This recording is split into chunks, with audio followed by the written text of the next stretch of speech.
These three women never met until they walked into our NBC studios on a recent day. It's really traumatizing. But they all tell an almost identical story. And I was just in shock. I was mortified. About visiting loved ones in the city's jail system and claiming they were targeted by officers for sexually invasive body searches, which are prohibited. I had to basically take off my bra, and my pants were open. When I walked out, I cried,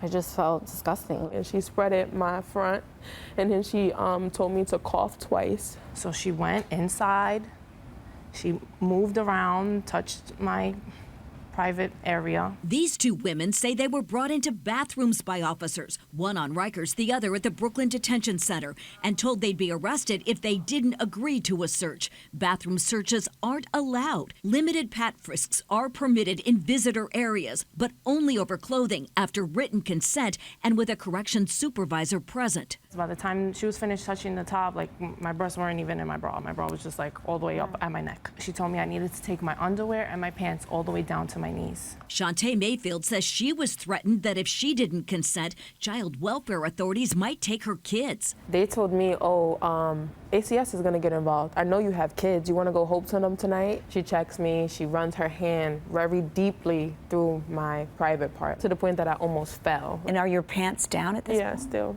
Back in February, we interviewed two other visitors, including a nursing student who also said they'd been strip searched in jail bathrooms. You felt violated? Absolutely. I didn't consent to showing my breasts or my vagina. We first began hearing sexual abuse complaints from visitors back in 2016. I was fully naked. She had her hands in my vagina. Fondled me around my breast area. In June of this year, DOC finally updated its directive 18 months after the city's Department of Investigation made sweeping recommendations. There is now video surveillance in all visit areas and explicit guidelines prohibiting inappropriate contact. The policy notes at no time is the correction officer to insert fingers into any body orifice or have prolonged contact with a visitor's breasts, groin, or buttocks. Alan Figman, who represents nearly 40 women, says it's clear that guidelines aren't being put into practice. I look at DOC as a department that is totally out of control,